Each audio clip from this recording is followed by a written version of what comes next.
So today I'm going to be exploring Tallinn's Old Town in Estonia. What's up, people? This is Joe. Today, guess where I am? I'm obviously in Tallinn. I'm in Tallinn, Estonia, checking the place out. It's December, leading up to Christmas, so the weather's a bit chilly, a bit Baltic. And I'm going to be walking around, checking the place out, using some good quality English so you can practice your English listening. So let's get going. It's mid-December, Christmas time is just around the corner, and I'm absolutely buzzing to take you along with me for this little stroll around the historic parts of the city's old town. Tallinn's Old Town is one of the best preserved medieval towns in Europe, and it's a truly fascinating city, I'm not going to lie. Even on a grey, wet, and cloudy day like today.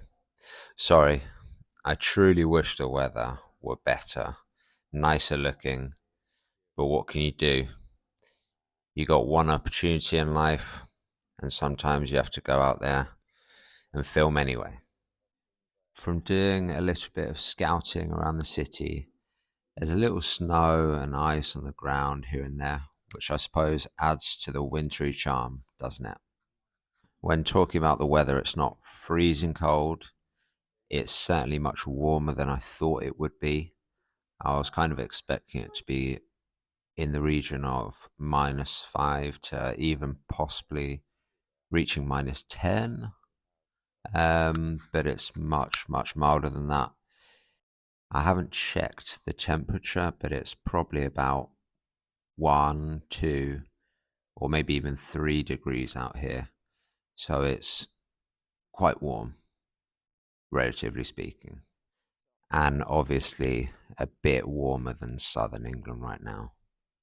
This does actually remind me of English weather, to be honest, though it can get quite chilly when you expose yourself to the elements. You climb up a little hill or you go to the top, where we'll go in a few minutes' time to see some of the main monuments of the city, and you can catch some really chill winds up there.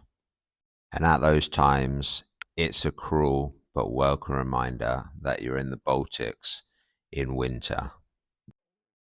But before we move on, let me tell you a little more about Estonia's history.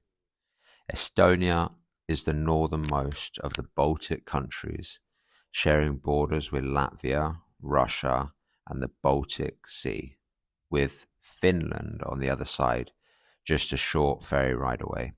Unfortunately, because of the time frame, the amount of time that I've got on this trip, not just in Estonia or to Estonia, but you'll find that I'll be going to a few other countries and I'll be making a few other YouTube videos in the coming weeks that just need editing at this moment in time. But I was initially hoping to pop over to Finland because it's not far away. I think it only costs about €30, 30, €40, which is a little bit more than I was expecting, but the journey only takes not very long. I'm not going to say how long because I really don't know. I can't remember now. But yeah, Finland is just a short ferry ride away. And Estonia is a small country with about over 1 million. I think Tallinn has around about 500,000 people. But it has a rich history and a unique culture. When walking around here, you can probably notice like some medieval themes in parts if you keep your eyes peeled the whole way through. And to my surprise, a lot of amber shops. So shops selling amber being like the kind of yellowy orange color that you'll find at traffic lights. And it's obviously like a kind of a gem of some sorts that, yeah, when walking around here and other countries on my trip, I was surprised to find so many. So more about Estonia, Tallinn, and if my historical research serves me correctly, for centuries Estonia was ruled by Denmark, Sweden, Germany, and Russia before finally gaining independence in 1918. Don't hold me to the facts, I might be wrong in parts, but again, as I say, if my research serves me correctly. Unfortunately, Estonia was occupied again during World War II, meaning a large portion of the 1930s and 1940s, and remained part of the Soviet Union for nearly 50 years. The other Baltic countries, Latvia and Lithuania, being the other additions to the Soviet Union, as well as other European countries such as Belarus, Ukraine, Russia, obviously, Moldova. Moreover, many more countries further east of Europe, like Azerbaijan, Armenia, Georgia, Kazakhstan, Kyrgyzstan, and other stans as well. Eventually, it regained its independence in 1991 with the fall of the Soviet Union and becoming the countries they are today. On my short stay here so far, I've found that the English levels have been very high, with translations in Russian still remaining in restaurants, not to mention the native language of Estonian. The Estonian language, seems on the surface to me quite interesting. When I see like the names on shops, it looks quite funny. It's closely related to Finnish and quite different from other European languages. Furthermore, Estonians are known for their love of nature. Around 50% of the country is covered in forests. And I'm sure you'll be interested to find out a little episode that's related to that in the next one on the food that I've tried in Estonia and Tallinn, obviously just in Tallinn. So there'll be some kind of countryside nature element to it, I suppose, in some way. And in terms of the rest of the country, there are over 2,000 islands along the coastline. In summer, in terms of us talking about the people love to visit their cottages in the countryside, but in winter, it's all about cozy indoor gatherings as temperatures become very cold. Unlike today. Today's okay. Just imagine England, but colder, basically. The rain, the grey clouds, you know. And obviously, as I said in the intro, we use Baltic as an adjective in English to describe bitterly cold weather. So that's kind of where it came from. So, about Tallinn. Tallinn's Old Town, this is the Old Town, is a UNESCO World Heritage Site. It's famous for the cobbled streets. So you can see what I'm walking on now. They're called cobbles. The medieval buildings and the colourful history. This part of the city dates back to the 13th century, I believe. Don't hold me to it. When Tallinn was an important trading hub, a place that people came to trade goods. In the Baltic Sea region, the Baltic Sea connects Estonia to other Baltic countries, most of Scandinavia, Finland, Sweden, Denmark, even Poland and Germany. You can really feel the history as you walk through the streets. I hope you agree too, even through the camera. As you can see, the buildings here have steep roofs and beautiful stone walls, typical of medieval architecture. Even though the sky is overcast, these streets still look quite charming. You might say, like something out of a fairy tale. Many of the buildings are hundreds of years old, but they've been very well maintained, if I don't say so myself. I really like the look of this part of the city, and despite the history, to me, there's quite a European feel to the place. So now let's head to the heart of Tallinn's Old Town, the town square, and as it's Christmas time, such as we have in Europe, we usually have a Christmas market. Lucky us. So this is the central meeting point of the area of Tallinn's Old Town. And as I said, in December it transforms into a Christmas wonderland, at least right in the very centre. So here we are, and look at this, the Christmas market in full swing. The Christmas tree in the middle of the square is the main attraction. Tallinn has a special connection to Christmas trees, actually. The city claims to have had the first public Christmas tree display in Europe all the way back in 1441. Whether or not that's true, it's a lovely story that locals are proud of. The market is full of little wooden stalls selling traditional Estonian food, homemade gifts, and festive decorations. There's mulled wine, roasted almonds, and even gingerbread, which is actually kind of one of my favorites. The smell in the air is amazing.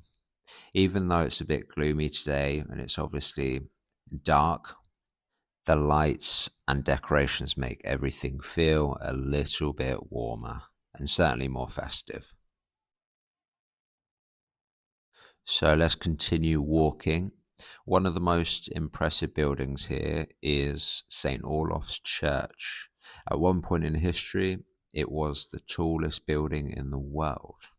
It has a sharp green spire that you can see from almost anywhere in the city. The church was built in the 13th century and its history is fascinating. Now, if you look up at the old town walls, you'll see some of the towers that protected the city in medieval times. These towers are part of the city's old fortifications. Tallinn used to have over 40 towers like these, and around 20 still remain. One of the most famous towers is called Kijk de Kok, or something like that. My Estonian's not good. It's a German phrase that means peek into the kitchen, because the soldiers inside could see down into people's houses. And so, how about we talk about Toompea Hill? We're going uphill to Toompea Castle. And it's a bit of a walk, but it's well worth it. Toompea Hill is where you get the best views of Tallinn's old town. I've got to say that. From up here, you can see the red roofs, church spires, and narrow streets stretching out below. Even on a grey day like today, sorry to mention it again, it's a beautiful sight. At the top of the hill, like I mentioned, you'll see the castle, Toompea Castle. Apologies in case the pronunciation of the name is terrible. I'm English. Today, the castle is home to the Estonian Parliament. There's also Alexander Nevsky Cathedral, which is a stunning Russian Orthodox church with onion-shaped domes. It was built in the late 19th century when Estonia was part of the Russian Empire. So, as we've conquered Toompea Hill and we're on our way back to the very centre of the old town, let's talk about the little details that make Tallinn's old town so unique. You'll notice lots of narrow, winding streets, hidden courtyards, and old doorways. Some of these streets still have their original names. I'm not going to try pronouncing them. Actually, maybe I will. Like Pick, Long Street, Viru Street, which is one of the busiest shopping streets here. The city has many legends too. For example, there's the story of the ghost of a monk who haunts the old Dominican monastery, and another tale about secret tunnels under the city walls. Then you have Tallinn in winter. So, like today, walking around Tallinn in winter has its own charm. The snow makes the old town feel peaceful and quiet. It's not too cold today, but it's just a little bit chilly. Estonian winters usually can get much colder, sometimes reaching temperatures of minus 15 or 20 degrees Celsius, something that's pretty unheard of in England. But don't worry, the cozy cafes here are perfect for warming up, grabbing a tea or a coffee. Many visitors stop at the local cafes to try Estonian black bread or a nice hot drink, like mulled wine. Estonians love their coffee, and it's easy to find a good cup or a glass of warm mulled wine, as I mentioned, to heat you up days like today. So that basically brings us to the end of our walk around Tallinn's Old Town. Even on a grey day, as I've said 20 times already, the atmosphere here is pretty cool. I like it. It's got a nice element to it. I could, if the weather were good or not so bad most of the year, it would be quite a cool little place to spend a few months in, possibly. Because, to be honest, it's quite endearing little place. You could say there's a sort of special atmosphere. It's a mix of history, legend, and festive charm. If you ever get the chance to visit Tallinn, to be honest, I highly recommend it. Even if you decide to come in December to experience the Christmas markets and the winter beauty of the city, don't get scared off by the fear of Baltic winds, ice, or snow. Just wear a few extra layers. So, cheers for joining me today. I hope you enjoyed this walk and got a good chance to practice your English listening. Don't forget to like the video, subscribe to the channel, and let me know in the comments what you thought of Tallinn. If you're from Tallinn or from Estonia, why not comment and give your own personal experience to the city and any extra information that I might have missed out or gotten wrong. See you next time for more adventures. Bye for now.